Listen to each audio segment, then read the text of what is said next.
اور یوں کہا جائے غلط نہیں ہوگا،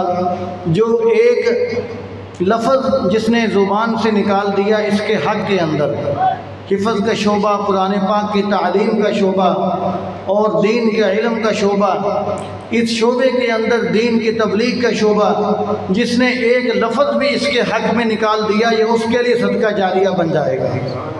اور جس نے 1 روپیہ بھی اس پر خرچ کر دیا یہ اس کے لیے بھی صدقہ جاریہ بن جائے گا۔ اور پھر اس کا متضاد دیکھا جائے کہ اگر ہم اس کے بارے میں کوئی ایسے غلط لفظ بول دیں گے کہ جو اس کے حق میں نہیں ہیں،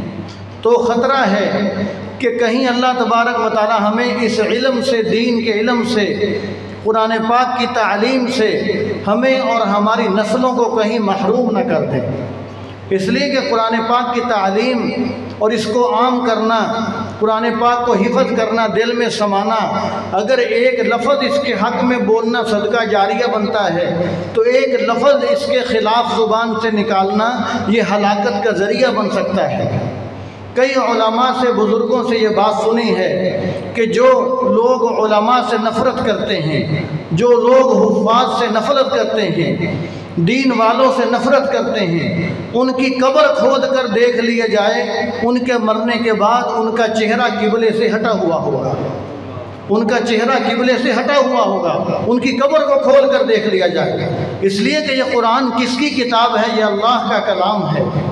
اور دین کس کا ہے؟ اللہ کا ہے، شریعت کس کی ہے؟ اللہ کی ہے۔ تو اگر ہم اللہ تبارک و تعالیٰ کے دین کے لیے معاون بنیں گے، کوئی اچھے جملے بول کر، کوئی حلال مال خرچ کر کے، کسی ذریعے سے بھی معاون بنیں گے تو انشاءاللہ یہ ہمارے لیے ذریعہ نجات بنے گا، اس لیے کہ ہمارے جملوں کا تعلق اور نسبت، ہمارے مال کا تعلق اور نسبت اللہ تعالیٰ کے کلام کے ساتھ ہو گئی۔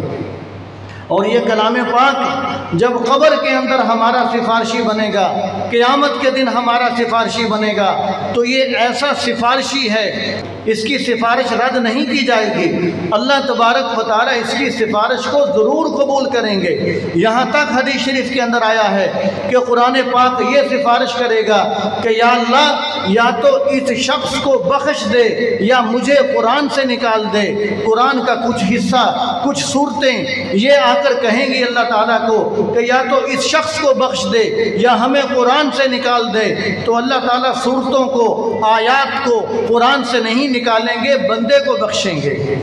یہاں تک حدیث شریف کے اندر آیا ہے۔ تو اس لیے ہمیں چاہیے کہ ہم اس کے حق کے اندر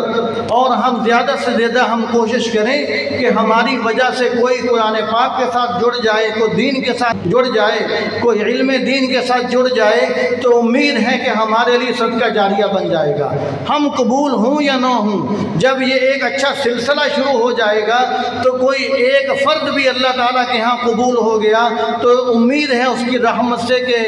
اس کے اندر ہماری بخشش کا بھی سامان ہو جائے گا۔ اور دوسری بات یہ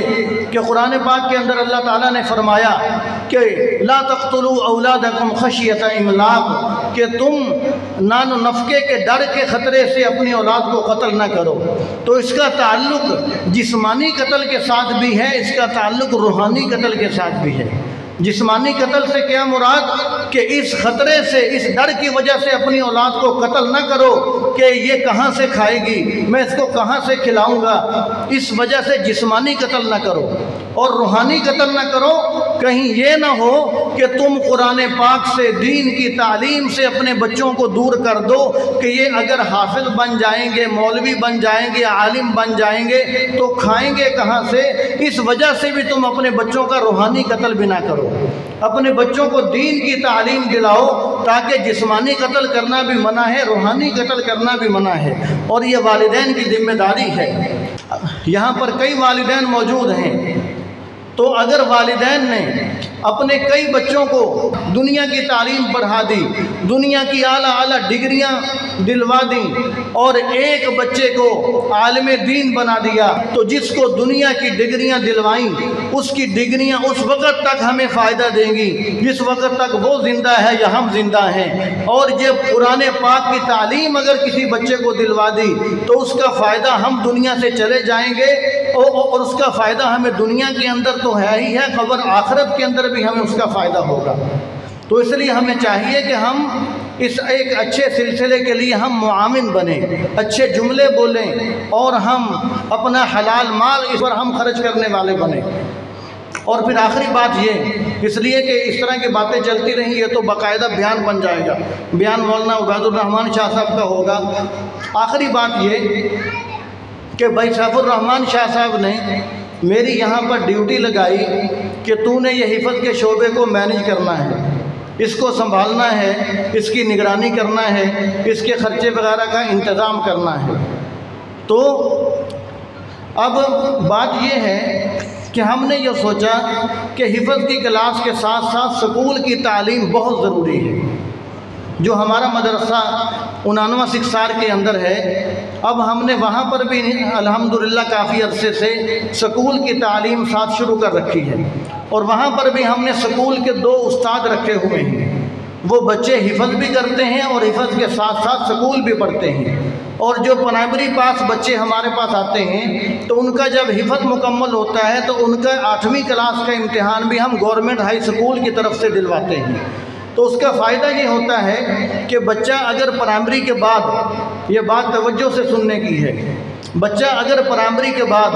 پراپر سکول پڑھتا رہے تو وہ 6ٹھی کلاس پڑھے گا، 7ویں پڑھے گا، پھر 8ویں پڑھے گا، 3 سال تو اس میں لگ گئے۔ اب بچہ ہم پرائمری کے بعد اگر حفظ کے اندر داخل کروا دیں گے تو حفظ کے ساتھ ساتھ وہ 1 سال میں 6ٹھی کلاس پڑھے گا، اگلے سال میں 7ویں پڑھے گا، اگلے سال میں 8ویں پڑھے گا۔ تو اس کی 8ویں اگر وہ لگاتار سکول جاتا تو پھر بھی اس نے پرائمری کے بعد 3 سالوں میں اس نے 8ویں ہی کرنی تھی۔ اب یہاں پر 3 سالوں کے اندر ساتھ ساتھ انشاءاللہ اس کا حفظ بھی ہو جائے گا۔ اور کوئی بچہ ہوگا کہ جو 4 سال لگا لے گا، زیادہ عرصہ لگا لے گا، اور کوئی شاذ و نادر ایسا ہوگا کہ جو 5 سال لگا لے گا۔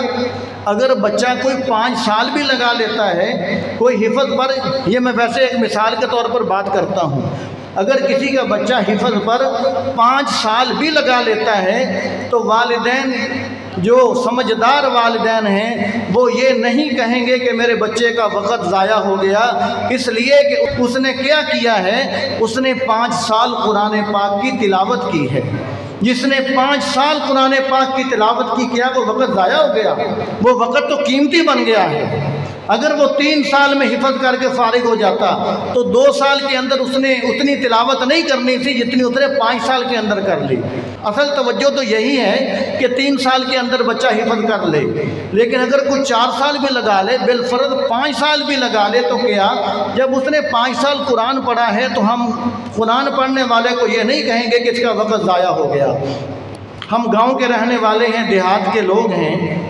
ہم اپنے محلے میں، اپنے گھر کے اندر، اپنی خاندان کے اندر دیکھیں کہ ہمارے کتنے بچے ہیں کہ جو 5 کر کے 5ویں کے بعد آوارہ پھرتے رہتے ہیں، 8ویں کلاس پڑھ کے آوارہ پھرتے رہتے ہیں، کتنے سال آوارہ گردی کے اندر فارغ گزار دیتے ہیں۔ اب وہ باہر آوارہ گردی کے اندر اگر 2-4 سال فارغ گزار دیں تو وہ ہمیں نہیں لگتا کہ اس کا وقت ضائع ہو گیا۔ اگر حفظ کی کلاس میں مسجد میں بیٹھ کر، پنکھے کے نیچے بیٹھ کر، ٹھنڈی ہوا کے اندر بیٹھ کر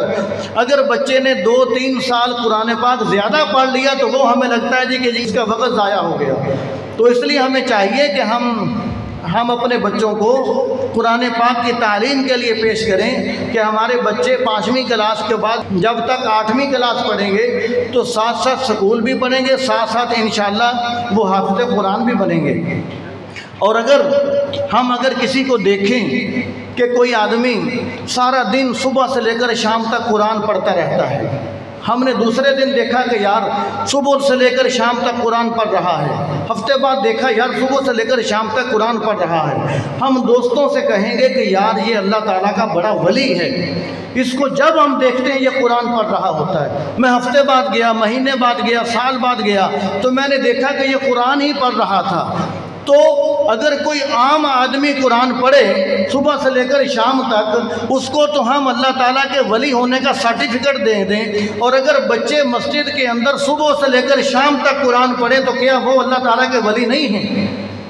یہ بڑا اہم سوال ہے۔ یہ بڑی اہم توجہ طلب بات ہے کہ اگر کوئی عام آدمی کو ہم دیکھیں کہ وہ صبح سے لے کر شام تک قرآن پڑھتا ہے، ہم اس کے مرنے کے بعد بھی اس کی باتیں کریں گے کہ یار یہ بڑا ولی تھا، صبح سے لے کر شام تک قرآن پڑھتا تھا، اور یہ تو ولی بن گیا۔ جو بچہ 3 سال 4 سال 5 سال جو صبح سے لے کر شام تک قرآن پڑھتا رہا گیا، وہ اللہ تعالیٰ کا ولی نہیں بنا، یہ اللہ تعالیٰ کے ولی ہیں۔ تو اس لیے ہمیں چاہیے کہ ہم اپنے بچوں کو بھی ان ولیوں کی فہرست کے اندر لا کر داخل کروا دیں، ان ولیوں کی فہرست کے اندر ہم اپنے بچوں کو بھی پیش کر دیں۔ اور بچوں کی شرارتیں وغیرہ وہ تو ہوتی ہی ہیں، ان سے ہمیں زیادہ پریشان ہونے کی ضرورت نہیں، اس لیے کہ العبرۃ بالخواتیم، خاتمے کا اعتبار ہوتا ہے۔ تو اس لیے ہمیں چاہیے کہ ہم اپنے بچوں کو پیش کریں، ہم یہ تمنا رکھیں کہ ہمارے جملے قرآن پاک کے حق کے اندر ہوں، ہمارا مال قرآن پاک کے حق کے اندر ہو۔ اب بالکل آخری بات یہ کہ بھائی سیف الرحمان شاہ صاحب نے، جو کہ ہمارے بڑے بھائی ہیں، انہوں نے ہمارے مربی ہیں، باپ کی جگہ پر ہیں، تو انہوں نے مجھے یہ ڈیوٹی سونپی ہے، یہ ذمہ داری سپرد کی ہے کہ تم نے اس حفظ کی کلاس کو مینیج بھی کرنا ہے اور اس کا انتظام بھی کرنا ہے اور اس کی نگرانی بھی کرنی ہے، اس کے خرچے کا بھی انتظام کرنا ہے۔ آپ حضرات کو بھی معلوم ہے کہ وہ بیمار ہیں، اللہ تبارک و تعالیٰ ان کو صحت عافیت نصیب فرمائے، ان کا سایہ شفقت صحت عافیت کے ساتھ اللہ تعالیٰ ہمارے سروں پر تادیر سلامت اور قائم رکھے۔ تو انہوں نے یہ ذمہ داری مجھے سونپی، تو میں آپ حضرات سے یہ درخواست کرتا ہوں کہ آپ حضرات اس ذمہ داری کے اندر میرے معاون بن جائیں، اس لیے کہ میری تو پہلے ادھر ذمہ داری ہے 99 سکسار کے اندر، ادھر مسجد بھی ہے، مدرسہ بھی ہے، تو اب یہاں پر جو حفظ کی کلاس ہوگی تو ہم ایک حفظ کا استاد رکھیں گے اور ایک سکول کا استاد رکھیں گے، جو بچوں کو حفظ بھی پڑھائے گا، اور سکول کا استاد انشاءاللہ بچوں کو سکول پڑھائے گا۔ ہم حفظ کا استاد بھی انشاءاللہ اچھا رکھیں گے جو بہترین قاری ہوگا، اور تو انشاءاللہ اللہ تعالیٰ کے فضل و کرم سے ہمارے اس گاؤں کے اندر، دیہات کے اندر آپ دیکھیں گے اللہ تعالیٰ کے فضل و کرم سے کہ آپ کے بچوں کا حفظ شہر کے مہنگے مہنگے سکولوں، مہنگی مہنگی فیسوں سے بھی اچھا ہوگا۔ يا أيها الذين آمنوا اتقوا الله وكونوا مع الصادقين